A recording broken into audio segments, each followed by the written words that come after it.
Hello, welcome to Cerulean Arts Gallery. Tonight we're speaking with Jeff Thomsen in conjunction with his Cerulean Arts Collective exhibition, which is on view now through February 9th, 2025. Hello, Jeff. Hi, Mike. How are you? I'm great. Thanks for being here tonight. Thanks. I think this is my sixth show with Cerulean. I Thank believe so. Yeah. Wow. And this show is a departure for you, correct? Yes. Um, as I said after my last show, I wanted to kick my work into a much higher gear. Not that I was, completely dissatisfied with the stuff that I showed a couple of years ago, but I said I wanted to take some time off to explore new ways. Of working the paint to achieve a greater depth of feeling and perhaps to really push what I might be able to do. Um, in six shows by now, you know me as a representational painter, um, but uh, there's there's still much to explore in terms of uh, pushing the paint around, um, as well as dealing with the demands of the rectangle and the laws of color that seem to impose their own rules when you try to paint. Um, so, And you're working primarily here as a plein air on the spot painter, correct? yes, but I think in each case, um, they show this tendency I have of wanting to challenge myself. And part of this came from uh, a couple of shows that I saw, notably the Vermeer show in early 2023. I was lucky enough to see that. And in fact, the first painting in this series, the one with the basketball court, was my response to the Vermeer show. Um, in that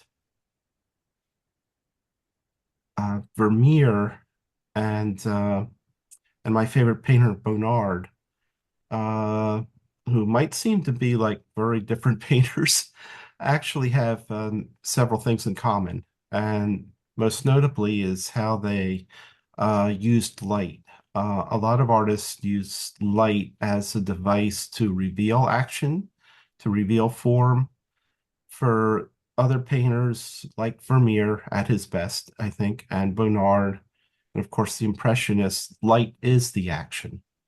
Um, and I hoping that that is the case for me as well. Um,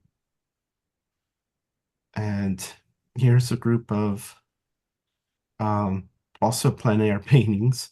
Um, and to some extent, they show why I'm a representational painter. Like this, uh, perhaps not that one so much as the one below. Uh,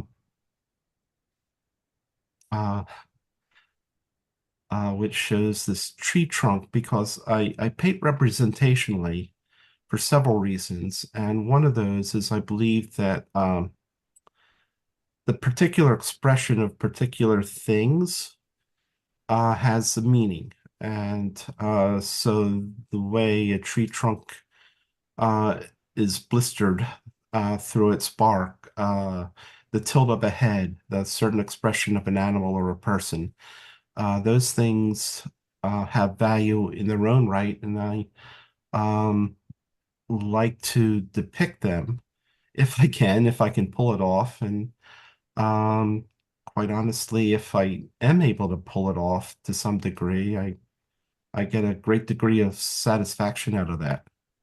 It's how I get my kicks, even if they're a bunch of leaf bags on a street.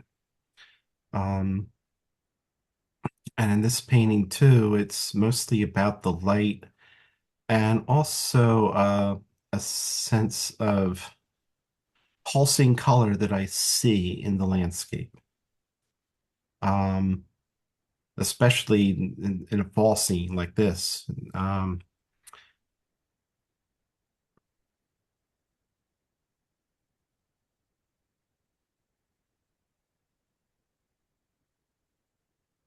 and this was done on site. Here's actually the first stab I did at that scene.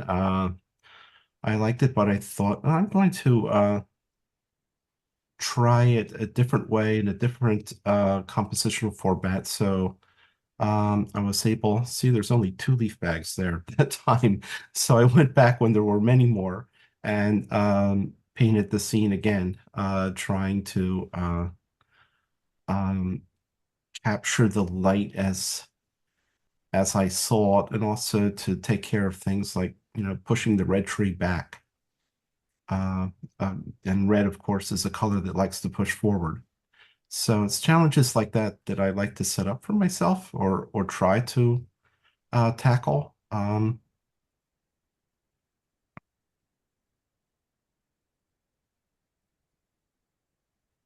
And this is an earlier landscape done with actually a fairly limited palette.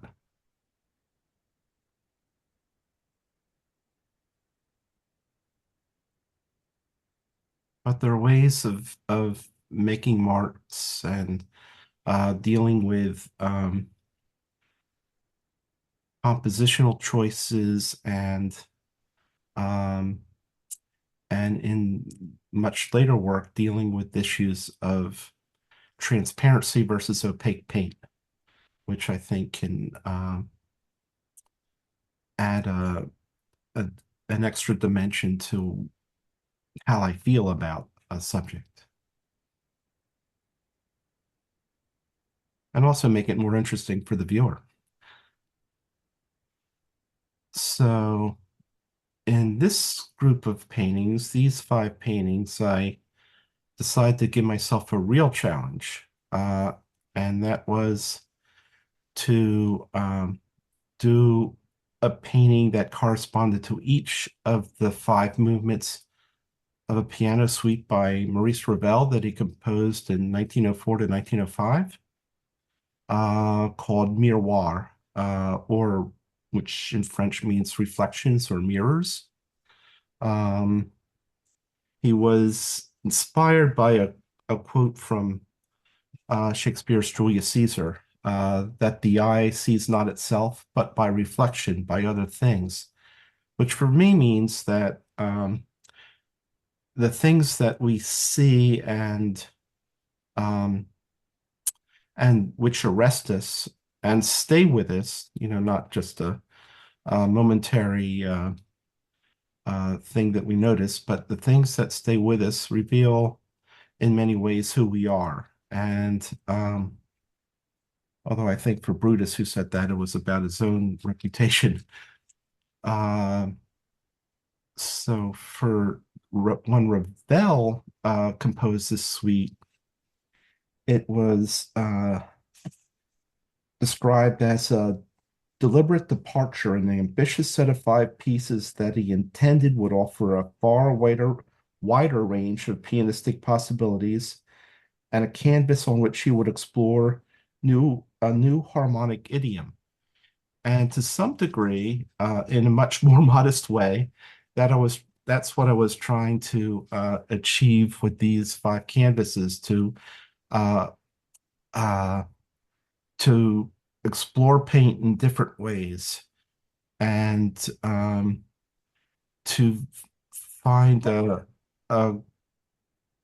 congruence with the music as I saw it, because they're all subjective. I mean, someone else who listens to the music might um, have a totally different vision of these, of what they should look like. And these are five purely imaginary landscapes, which is a departure for me because usually I'm in a plein air piece. I'm looking at the subject and painting it, making an inventory of what I'm seeing. Um, and even in my studio works of the past, they're triggered by some sort of visual interest that I had, either something that I saw, a photograph, whatever they might be. There might be some invention in them, uh, but uh, but these are just five purely imaginary landscapes. Although, of course, the reason that I chose Miroir is that Ravel had appended to each of the movements a visual title. So the first in the group was Night Moths in translation from the French or the Spanish. Night Moths, Sad Birds. This is a boat on the ocean. The next is um, Morning Song of the Jester, and finally Valley of the Bells.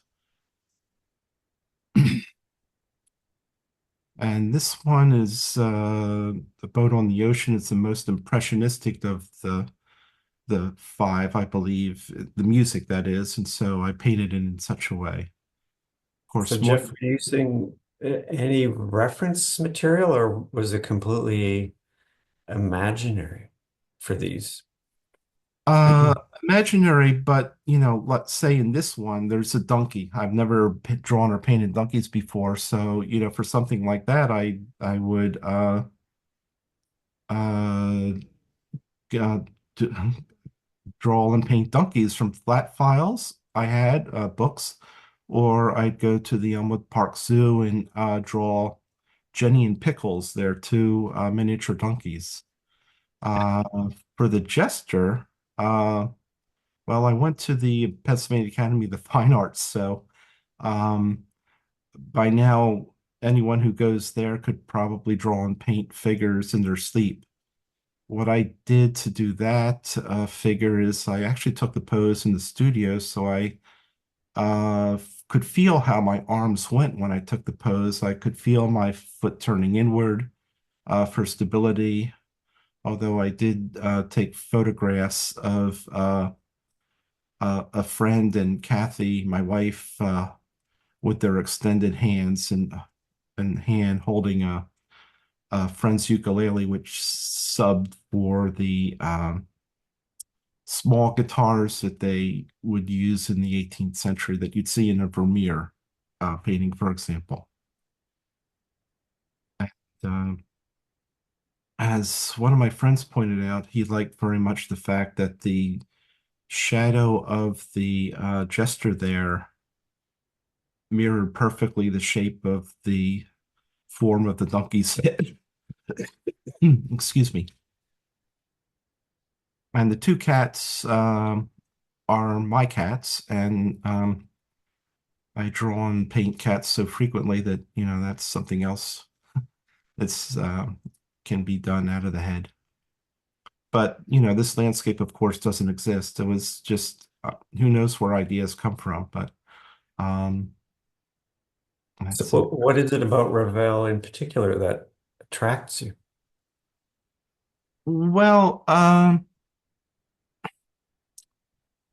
it's not that he's like my favorite of all composers or his music is, but this one, Valley of the Bells, is what prompted it. Um, and the music is very evocative. He uses the piano to uh, imitate the sound of, not imitate, but suggest the sound of bells rolling.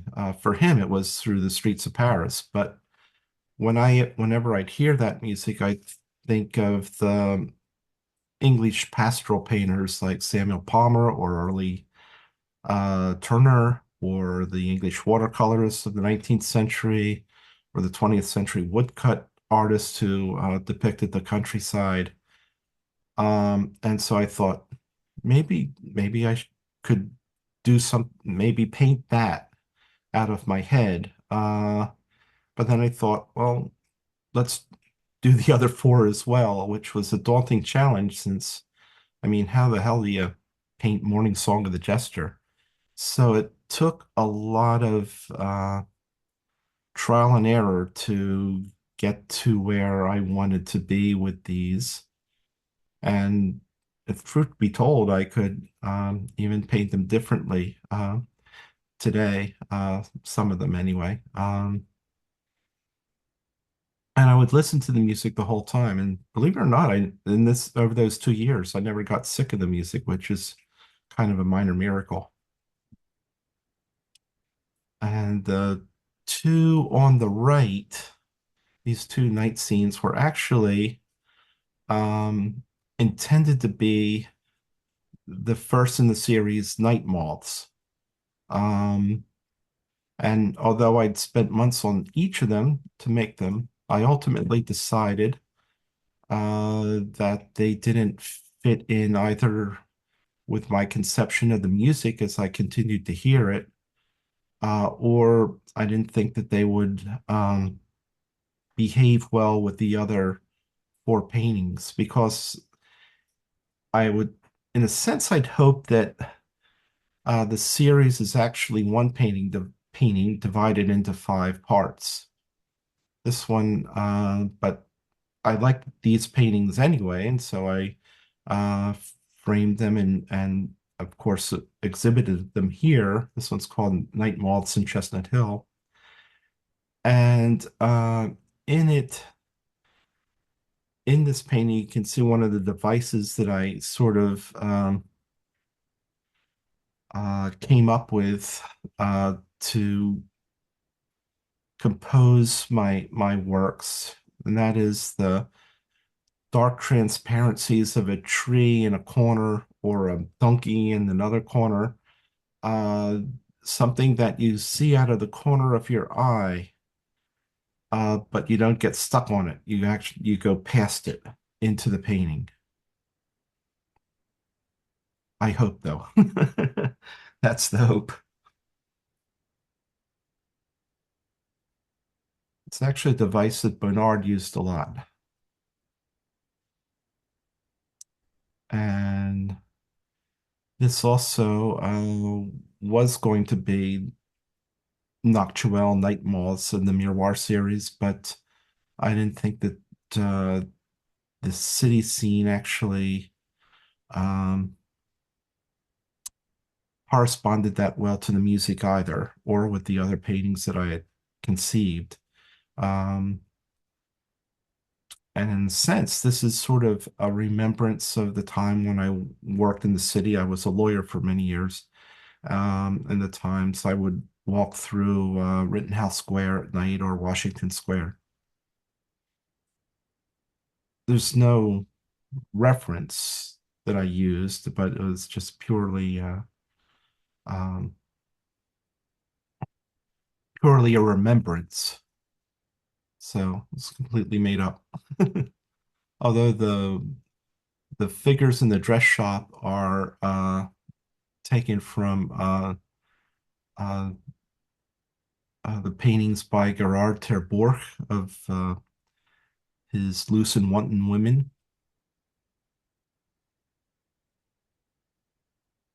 that 17th century Dutch painter who used light to reveal form.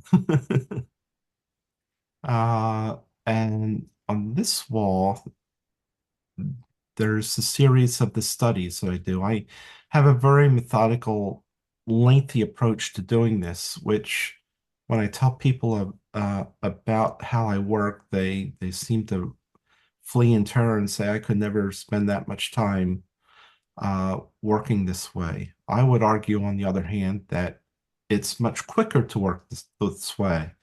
And the way that I work is by doing several studies, whether in paint or in charcoal. And of course, everything starts in the sketchbook anyway. Um, so, so in You've this, got drawing studies and painted studies. yeah. So for like a more complex composition like Valley of the Bells, I did like a same size drawing. The painting is 30 by 24. This drawing is 30 by 24. And I did it that way drew it to see actually what it might look like in that size because um, you can't just take a small work and say, okay, I'm going to use the same dimensions and blow it up because um, things change when the size changes. The rectangle makes different demands on what you're doing. And in this case, you can see the faint lines of my compositional lines to make sure that things were set as I'd like. Um, but for each of those paintings, I would do small studies. Here's um, a roughly 8 by 10 oil study of Valley of the Bells. Um, and what I would do in these studies is basically start figuring out, in addition to compositional matters, color choices and approaches um, to actually painting it, and so I'd work some stuff out. I would do like here a 15 by 12, which is kind of a half size, if you will, of the 2030 by 24. Um, and this one in grisaille. But the the purpose is to um, work out many of the problems that you're going to have. So I do the 12 by 15 studies, and I'd say, okay, this area needs to be more transparent because my eye is getting stuck there. Um, or this element needs should probably be moved over, an inch or so, um, stuff of that matter. And then I just, explore color possibilities, because they're endless, of course. Um, and here also is uh, 24 by 30 drawing of sad birds, was so triste. Um, and I actually put 5 birds in that painting on the ground. They're hard to see, which is okay. And what I would do when I do things this size, I'd spray it. And if I liked it, then I'd trace it then and makes an easy transfer onto the canvas for painting. So uh, I go through it. And also, as I work on the larger paintings, uh, even though they'll have their own issues that pop up from time to time, I've seen some of the problems that I know are around the corner before. It's like a form of batting practice. So um, I've seen that inside curveball before, so I know how to deal with it. Or and here again is 2 studies. This is on a 12 by 24 canvas. So I did a 12 by 15 study of night moths and had room left over. So I did a little study for sad birds. And these are traditional techniques to do numerous studies in advance of a Right, larger. right. Yeah. And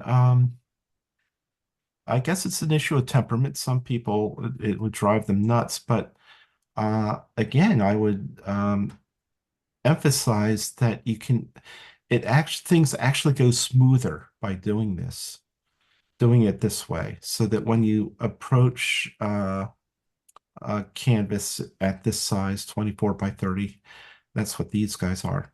Um, you don't have issues.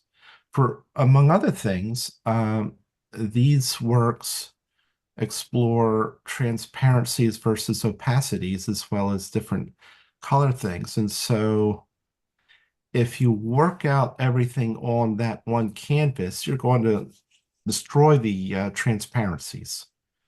I mean, if you're like the late Lucian Freud, his figure paintings, he just sort of trowel paint on and on and on. If you like that, then there's probably no need to do what I do. But if you want to uh, really be concerned with the beauty of paint and light and making them through transparencies uh, as well as opacities um, and layers of paint, then you have to have a game plan. And the way to develop a game plan is to give it a couple of whirls um, in smaller versions or even the same size versions.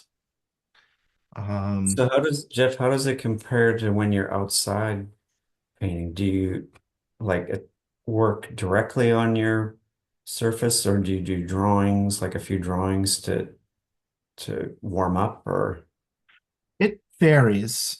Sometimes if I find a complex subject, uh, I'll do a drawing and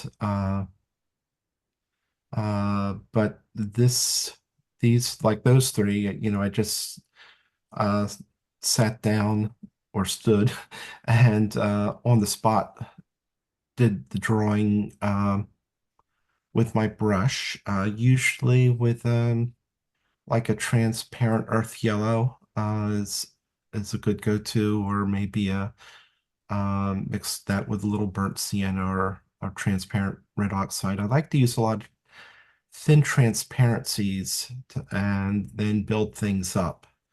Um, and I use a pretty wonderful paint called Basari, which is just ground pigment in oil, no fillers.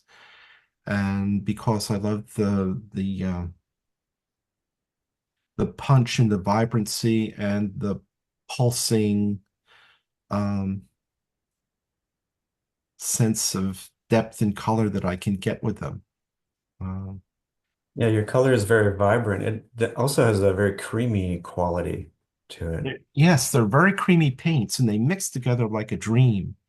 And and a while ago I discovered them and realized they were like the tool that I needed to uh,